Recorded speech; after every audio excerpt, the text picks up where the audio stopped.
Welcome to Unbiased Science, where we bring scientific method to the madness. We're your hosts, Dr. Jess Steier and Dr. Sarah Scheinman. Sarah, I'm so sorry. I die. I don't know if there's like a half a second delay, but we're just always a little bit off there. It's just my favorite thing. It's not me. I'm not slow. It's literally the software. Stop. It's the software. It's the software. Anyway, well, we are joined today by someone who was on the pod a few weeks ago, and we actually had so much fun with her and really valued her expertise and her insights that we brought her back. Dr. Nicole Lippman-Barile, who is a clinical psychologist. She's back so that we can tackle the topic of seasonal affective disorder. So I think that this episode is going to air at the end of October. We're recording it now in the middle of October. Weather's getting cool, starting to get darker a little earlier. And a lot of folks are reaching out saying that their SAD, their seasonal affective disorder is starting to kick in. So we're gonna get into that today.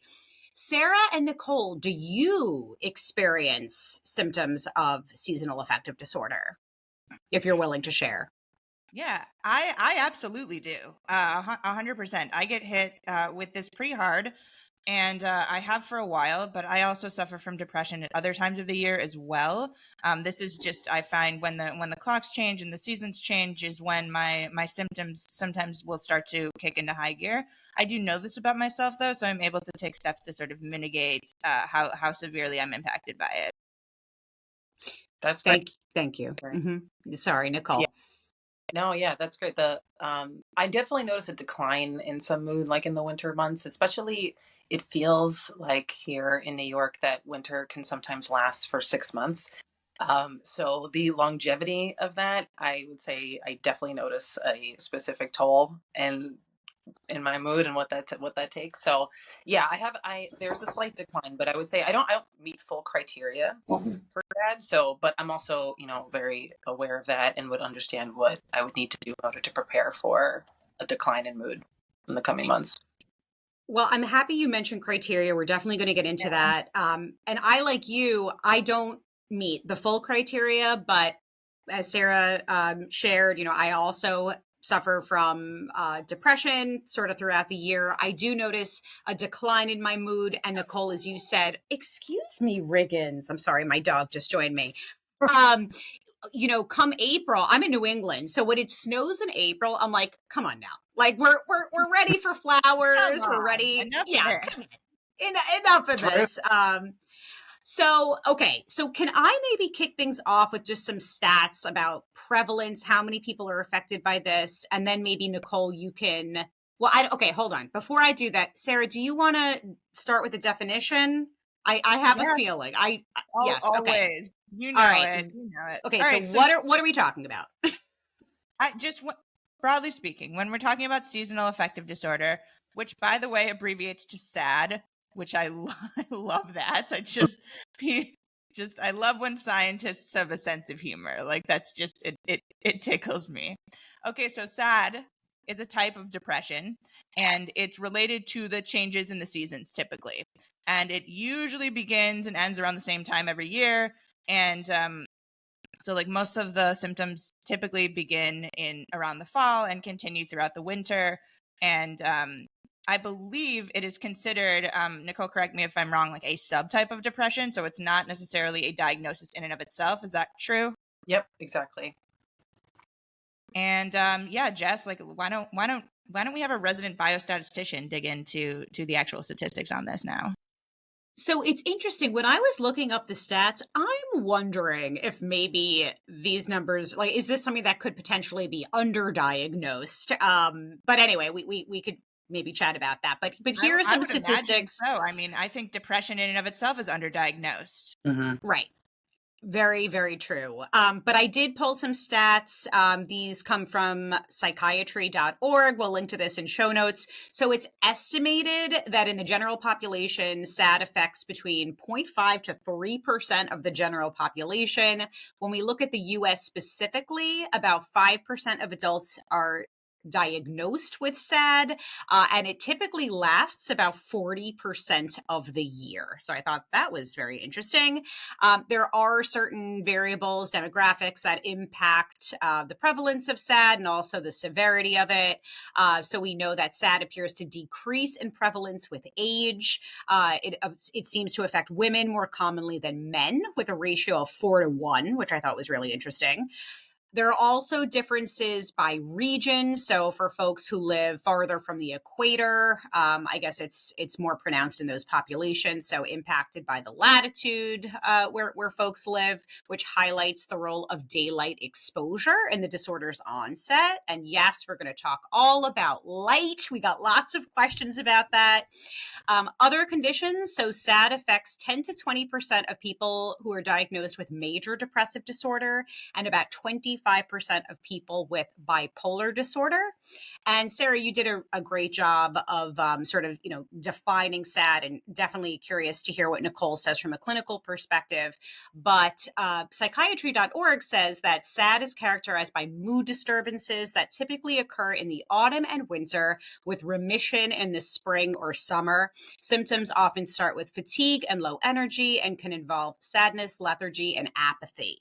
And we are also going to talk about, I just want to set the stage for people. I guess some people have what's called reverse SAD, and they actually experience these symptoms in the summer, which I thought was really interesting. We actually had several people, we put out a question box, and several people commented that. So Nicole, you mentioned clinical criteria. Can you sort of walk us through what you look for in your patients? Sure. So it is considered a subtype. It's considered a classifier. So if the first thing that we're sort of doing is assessing for a history or sort of presence of major depressive symptoms. And that is criteria that we would see delineated from like the major depressive disorder category. So this is, yes, persistent and sad mood for at least 2 weeks or most of the time, and then also a variety of other kind of behavioral disturbances, cognitive disturbances, and impairment in functioning to a certain extent. And with SAD, what we're doing is we're trying to figure out if there's some sort of seasonal pattern related to the onset and the duration of their symptoms. So if their symptoms are beginning at this time and they have some sort of remission or some sort of major decrease in symptoms around the springtime, and there's this sort of this pattern that tends to emerge over like a couple of years, then that would delineate that is SAD versus something that is just strictly major depressive disorder. It's also technically considered a subtype of bipolar as well. So the other thing that we're evaluating for is criteria related to bipolar disorder. And again, we're sort of looking specifically to see if there's depressive episodes that are occurring during this seasonal time. And that's the indicator that tells us, okay, it's more than just major depressive disorder or more than just bipolar disorder. There's this SAD component that's actually occurring during these specific time points for people. And so treatment is sort of specific to this time period. Interesting. And so just to comment on sort of the clinical recognition of this condition. So when you look at historical accounts, it's highly likely that people were experiencing these seasonal mood changes for centuries, right? And previously, people were referring to this as winter blues or low moods during colder, darker months. But it wasn't until the 20th century that these observations were actually explored systematically.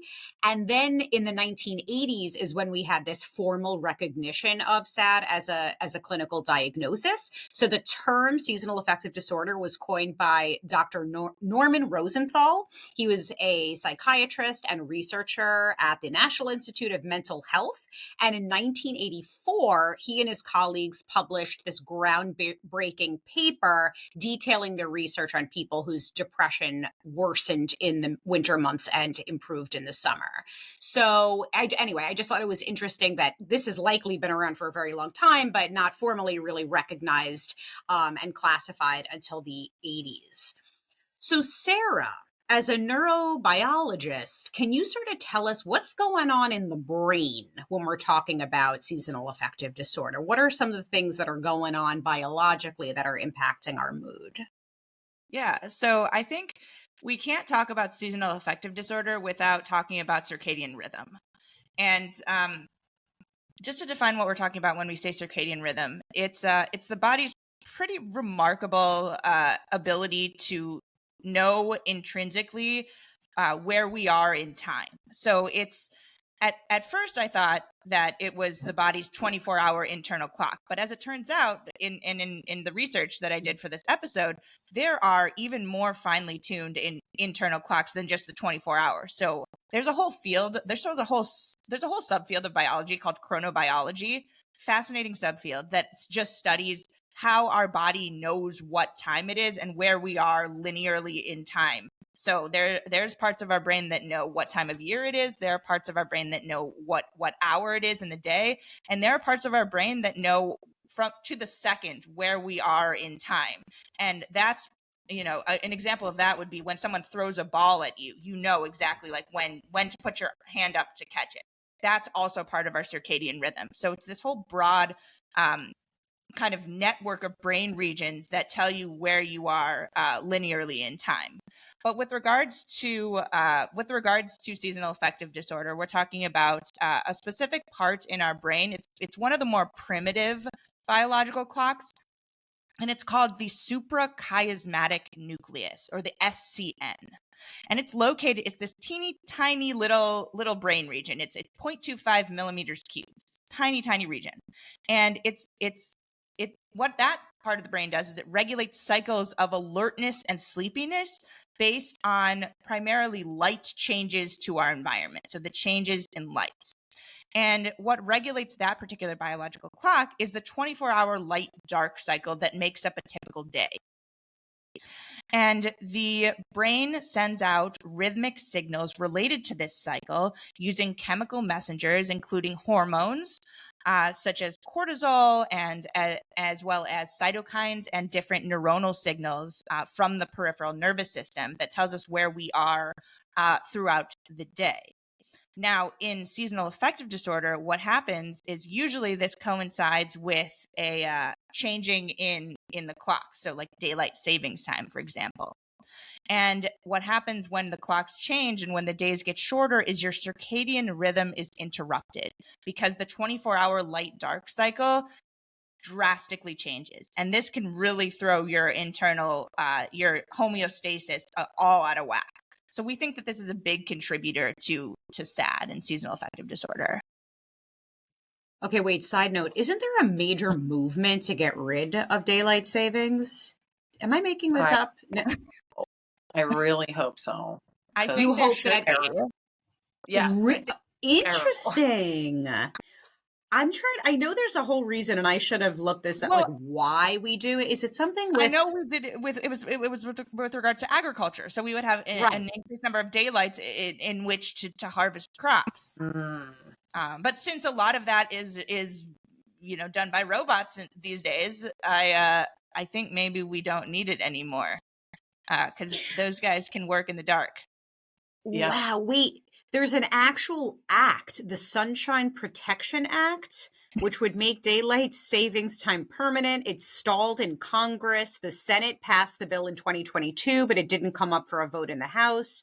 The 2024 version of the bill hasn't passed the Senate committee. But anyway, this is definitely something that folks are talking about. I mean, anytime passionately about this. They really do. But anytime we change the clocks, I feel like there is this, like everyone, as a parent, it totally throws off. Forget it. The kids are all thrown off. They're sleeping in. They're up at the crack of dawn. I mean, it really, that 1 hour really affects things. Nicole, I see you nodding. You know.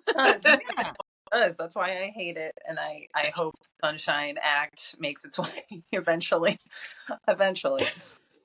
So Nicole, it makes sense too, because like exposure to sunlight is a really powerful stimulus for our circadian rhythm regulation. And the reason for that is because like the SCN summates the amount of light we get in a 24-hour period. So it sort of has like this cumulative effect. So if there's less light during the waking hours that we're exposed to light, and most people spend the majority of their day inside anyway, then it's less likely that we will have that natural exposure to lights. Mm-hmm. So, Nicole, going back to you, clinical perspective. Let's say you have patients who come to you, you diagnose, you recognize that this is something that they're dealing with. How do you advise them? What are some of the I don't know, if treatments, therapies, or ways to deal with SAD? Sure. Yeah. So one well-established intervention is bright light therapy. So it's basically kind of what it sounds like. It's exposing yourself. I think the recommendation is like 30 minutes daily to 10,000 lux. That's the of light that has been determined to actually help over time reduce these depressive symptoms. So that literally looks like a person sitting in front of a light box, usually about like a foot or two away from their face, and just being exposed to that light for those 30 minutes of time. I used to work with someone, actually, I do home sessions, and I was working with this person for OCD treatment, but she also experienced SAD. So in the mornings, I would come over and we would do some work, but then when she was eating breakfast, she would just sit in front of her light, her light in for the day. So bright light therapy is one really good intervention. There's also, in terms of psychotherapy, we could do CBT, therapy, for that, because there's still likely some negative depressive cognitions and behaviors that are likely reinforcing the depression. So there's that's something that we would want to identify and try to challenge and try to work on. So CBT is definitely one other intervention that we would do. There's also meds. So there's this would include basically SSRI. So these are antidepressants, but I believe there's one medication actually more specific to SAD, and I think that's Wellbutrin. That's been more like that has more evidence to support. That was wild. Wait, if anyone is watching the video right now, Nicole just randomly had balloons appear. That has never happened in the history of It's recording. iPhone. This is Apple garbage. This is what. Is it your birthday? On Friday? It is actually. Oh, happy Oh, early okay. birthday. Thank you. Okay, Anyway. that was very random. Okay, sorry, you were mid So, thought.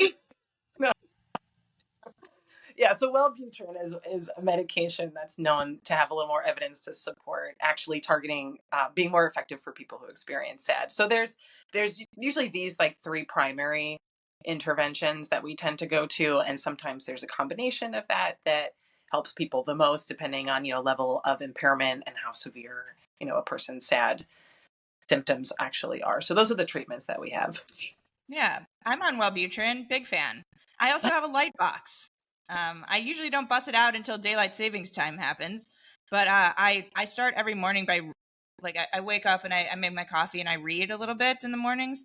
And so I sit in front of the SAD light and I read, and what's important about the SAD light is you're not supposed to actually look directly into it, because it's 10,000 lux of light, so it's a very bright light. Just to give you guys an idea, typical sunlight is 100,000 lux. Lux is just a unit of measurement to define like the brightness of light. So outside on a sunny day, it's 100,000 lux of light that you're exposed to, and indoors, just under your day-to-day lights, that's about 1,000 lux. So 10,000 lux is what's recommended that you get from the artificial light source. Wow. And did you say, do you keep it on the whole day, or do you only? No. No. Okay, so just short periods of time. Well, and primarily, Nicole, correct me if I'm wrong, like you're supposed to do this in the morning, the earlier part of the day, because again, exposure to that type of bright light later in the day can also mess with your circadian rhythm. It can cause sleep disruptions. Yep. Interesting. Okay. Well, okay, so we got a ton of questions about light therapy. And I wanted to share, when I was researching for this episode, I guess the therapy, it was interesting. So we mentioned that SAD really was recognized in the 80s. And by the way, I failed to mention that in 1987, it was included as a specifier in the DSM, which allowed it to be diagnosed as a seasonal pattern of major depressive disorder. And then later editions of the DSM continued to recognize SAD, which really reinforced its legitimacy as a clinical diagnosis. And of course, that continues today. But also in the 1980s is when this development of light therapy really became popularized. And there has been a ton of research, and researchers have found consistently that exposing patients to this bright artificial light for a period of time each day can significantly alleviate symptoms. And again, this is all based on the theory, which Sarah, you already walked us through, that shorter daylight hours in the winter contribute to this disruption in circadian rhythms and a reduction in serotonin production. I would imagine, Nicole, that this is, I don't know, that there's like a spectrum of SAD, and some folks have more significant symptoms that may be, different levels of impact on their day, right? And so it might be that maybe this light therapy, I mean, as with all things, right, works for some, but not for others. Maybe there needs to be a combination. You mentioned some other potential treatments, Wellbutrin, all these other things. So it might be a combination of factors that works for folks. Sarah, is there anything else that you wanted to talk about before we turn to our Heard from the Herd segment? Because we got a bunch of really good questions. Yeah, let's go there. All right. So kicking off our Heard from the Herd segment, for folks who don't know, we open up a question box before we record episodes, allowing you to submit your questions. This happens on Instagram. So definitely follow us on Instagram if you don't already at Unbiased iPod. But all right. So here are the questions. So, okay. I mean, I think we're all kind of touching on this, but a lot of people were saying, are there any tips on combating fatigue when it gets dark earlier? The second it hits 6 p.m., it feels like 9 p.m. I start feeling very sleepy and I'm no longer productive. So I know we already talked about some things, but anything else to add? Any tips or advice, Nicole, perhaps? Yeah, actually, I have a couple of thoughts related to that. So one thought is, this is actually coming from some interesting studies related to sleep and how we actually then appraise our feelings of tiredness and fatigue the next day after we think we get a poor night of sleep.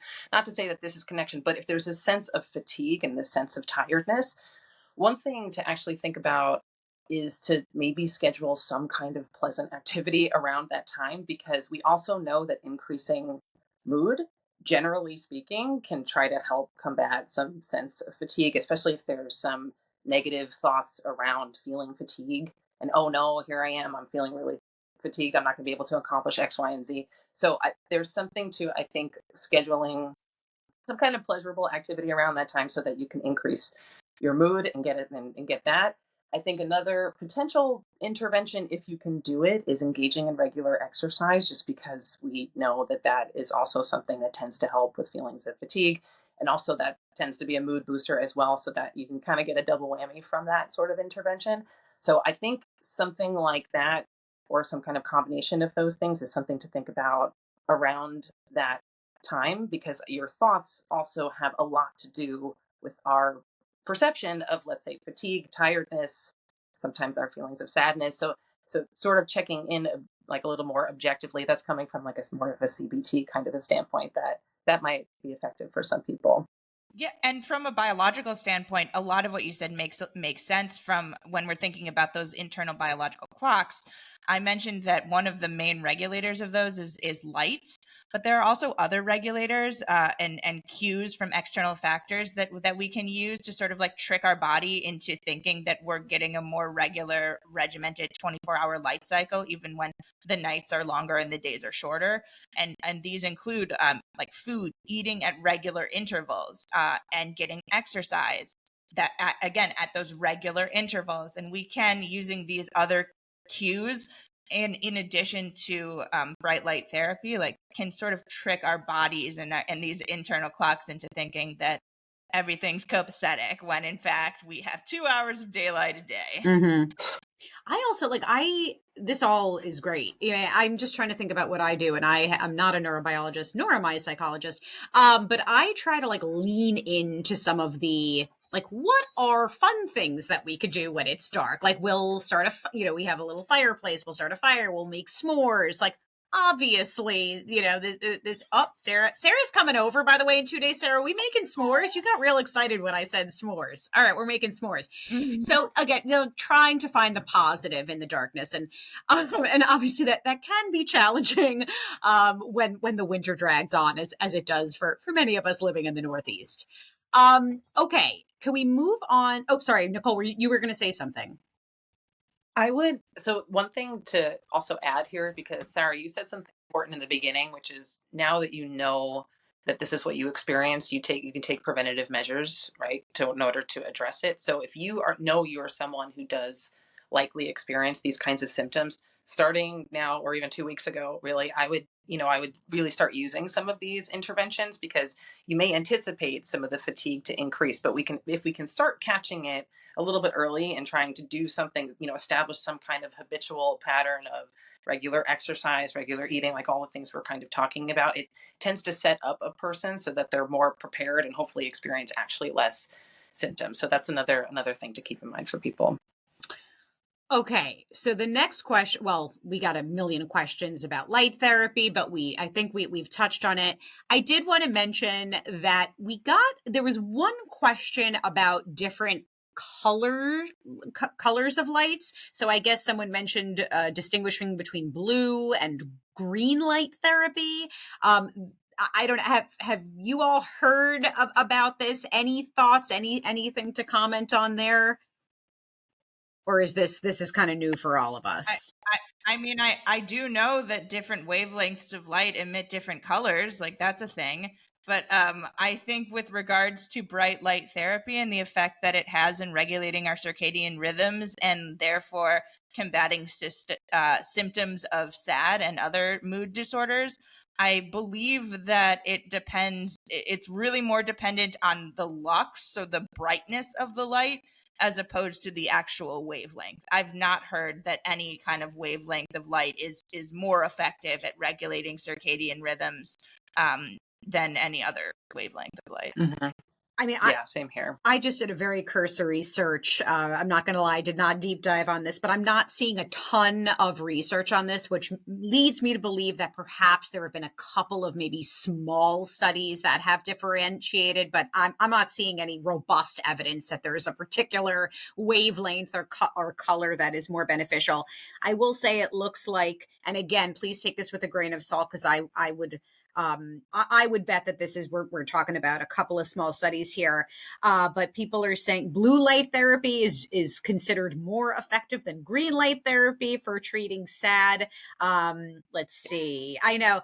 Again, grain of salt. Let's see here. Light with these are the claims. We are not co-signing this. Light with short to medium wave. Light with short to medium wavelengths, so blue, green, and yellow, is essential for light therapy to be effective. Again, not seeing a ton of. Oh wait, others are saying blue light is absorbed by, what is this, melanopsin? Is that a thing? But blue light is also most toxic to the retina. Green light affects melaplasmin strongly. Okay. Basically, this is feeling like there's not a whole lot of solid evidence saying one way or another. And Sarah just looks bewildered. Bewildered. I am bewildered, as I often am when I'm confronted by claims on social media. Right. Oh God.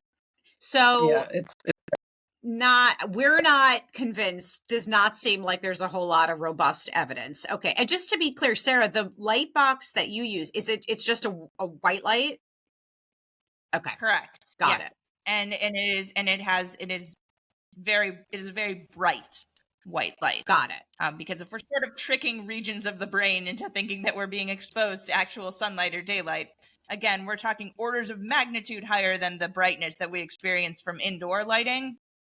Like 100,000 lux is what you get from the sun. So we're talking like 10,000 lux from this artificial light source.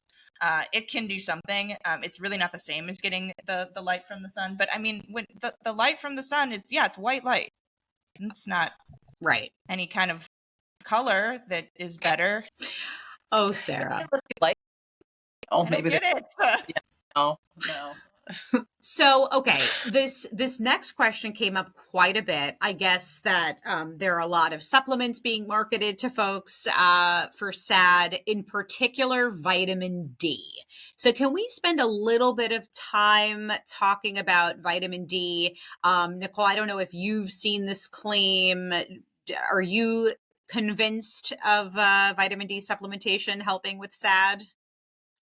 I am not convinced. I am not convinced at all. I think there's a lot of mixed evidence in terms of the actual studies that we have. A lot of the methodologies are poorly designed, and also there's different dosages of vitamin D. There's different way things are measured.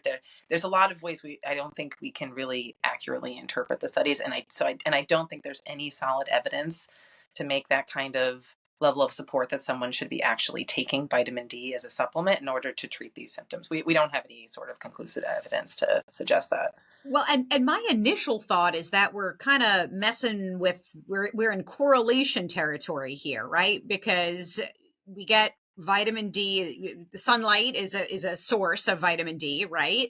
And so if we're talking about times of the year where we're exposed to, less sunlight, it makes sense that we would have lower levels of vitamin D. Now, is that what's causing SAD? And would supplementation with vitamin D then cure or impact SAD? No, It feels like a leap.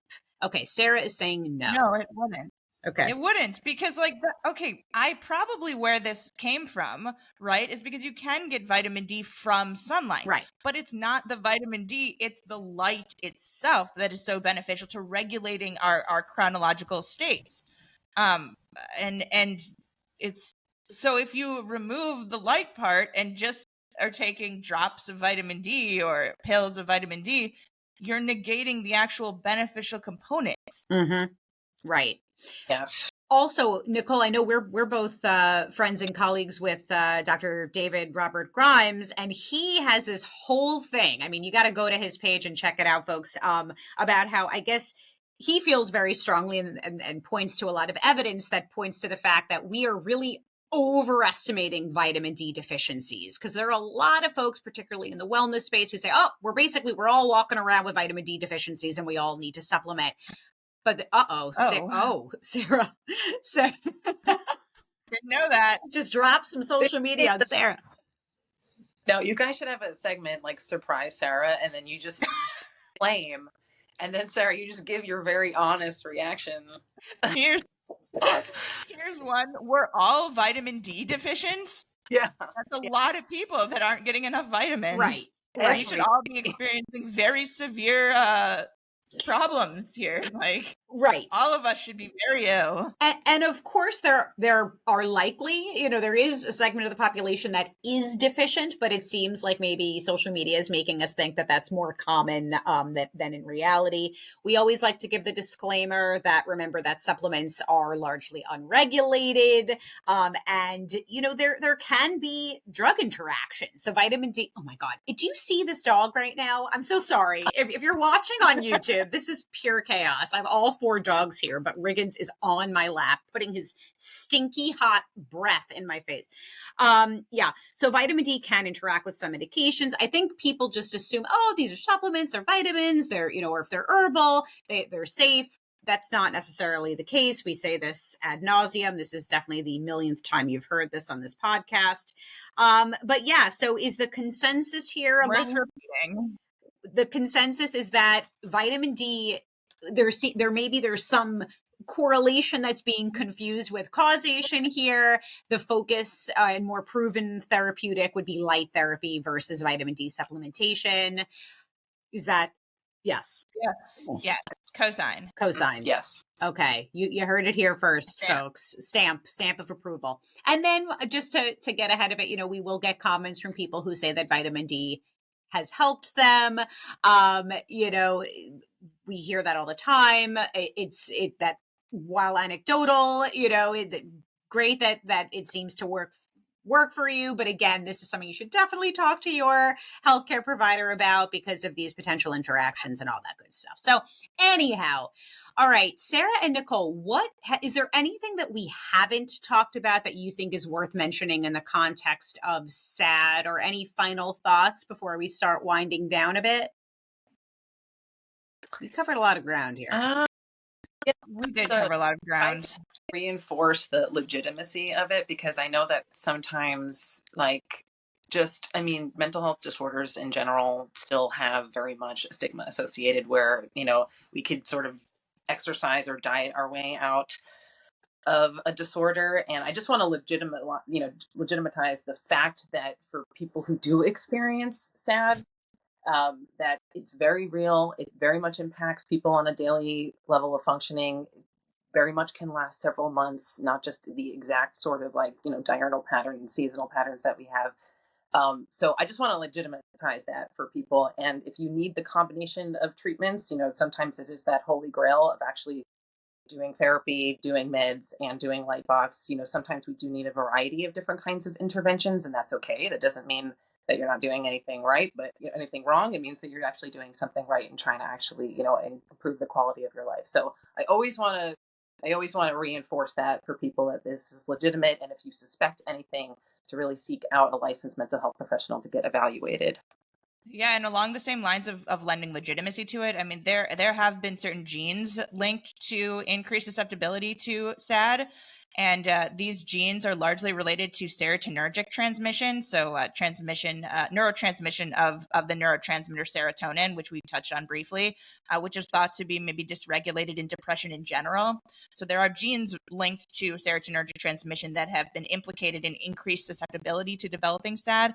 There's also one gene there was what's called a genome-wide association study that was conducted a couple of years ago on seasonal affective disorder, and the candidate gene that was set above the rest is a gene called ZBTB20, and it's a gene that has been known to regulate circadian rhythm in mice. So we do know that this is a real thing, and it's it can be kind of a bummer, but there are things we can do to treat it.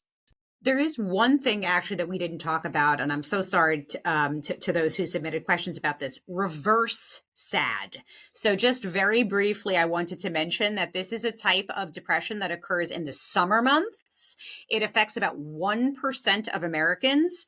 The symptoms of summer SAD include poor appetite, weight loss, insomnia, agitation, anxiety, and increased irritability.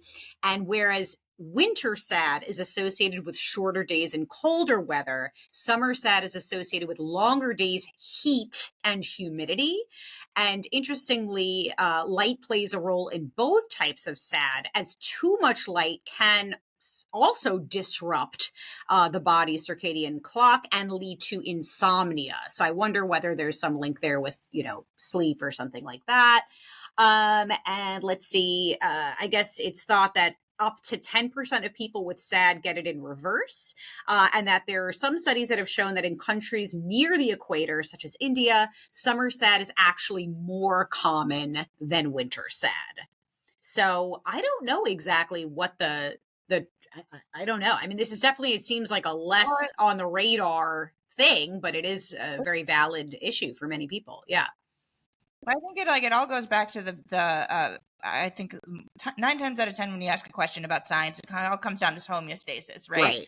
And with regards to homeostatic regulation of the chemicals in the brain, so melatonin production is associated with sleeping, and that's linked to a region of the brain called the pineal gland. And serotonin production is more associated with like alertness and wakefulness. So this balance between melatonin and serotonin is definitely linked to regions of the brain that process light. And so I have no trouble believing that that regulation in either direction of the amount of daylight that one is typically used to with regards to our 24-hour cycle can lead to disruptions in mood. Well, and Sarah, I definitely don't want to put you on the spot here, and perhaps we'll do a whole episode on this, but we get tons of questions about melatonin supplements, actually, for both adults and for kids. I know I just was reading something about how they did tests on a bunch of different melatonin supplements, and the levels were actually far higher than was being, reported on the labels. Anyway, there's lots of issues. We'll talk about that in an entirely different episode. But I didn't want folks thinking that you're sort of implying that we should, for those who are impacted by this, that they should necessarily run out and get melatonin supplements. No.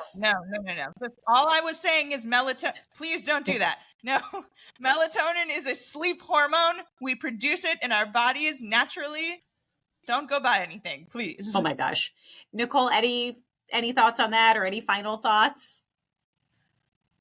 I love that. We have to, you have to say, like, please don't do that. Please no. Please say no. Right. Just say no. Well, totally agreed. Yeah, go ahead.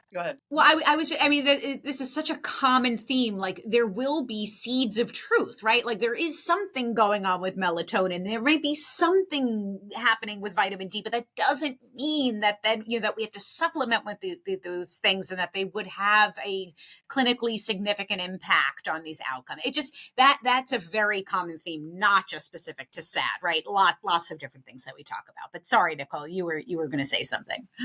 No, that's so true. That's so true. It's an simplification of like biological processes, and like other things are interacting with that. So, but yeah, I was going to mention, just from like a sort of an assessment evaluation standpoint, is, usually people who are more susceptible to experiencing SAD are those individuals who do have a history of major depressive disorder and bipolar disorder. So, if that's within your history, but maybe you're sort of discovering there may be this other new pattern emerging, that there's a seasonal pattern to some symptoms, because over time, symptoms can change and sort of morph, and that could look like different time periods, that could look like different presentations, in terms of how depression can manifest. So, but if you have a history, you are more likely and susceptible to experiencing SAD. So that's just another thing, as in terms of from the assessment standpoint, that as a clinician I would keep in mind, but also for a person experiencing symptoms, that's something to also think about, because it's more likely you may actually have it. Well, thank you so much. Oh, sorry, I was about to wind down, but Sarah, final thought? No, I was just agreeing. I was like, yep. That's it. Co-signed by Dr. Scheinman. All right. Well, thank you to Dr. Nicole Lippman-Barile, our favorite pizza bagel clinical psychologist. You can follow her at Feed Your Mental on Instagram. And just remind me, Nicole, are you on other platforms, or is Instagram your primary? Do you need more? Technically, okay. And I just don't. So Instagram. Got it. Okay. And we'll link to this in our show notes, of course. And a reminder to folks, if you don't already, follow us on social media at Unbiased iPod. And we also have a newsletter, which we say it's once weekly, but really we've been pushing like 2 or 3 articles out a week, because we got a lot to say. And you can sign up for that at theunbiasedpsych.substack.com, and we will link to that in our show notes as well. Sarah, please take us home. All right. Thanks for tuning in, everyone. We hope you learned a thing or two. I certainly did. Join us next week on your trusted source for no nonsense, just science.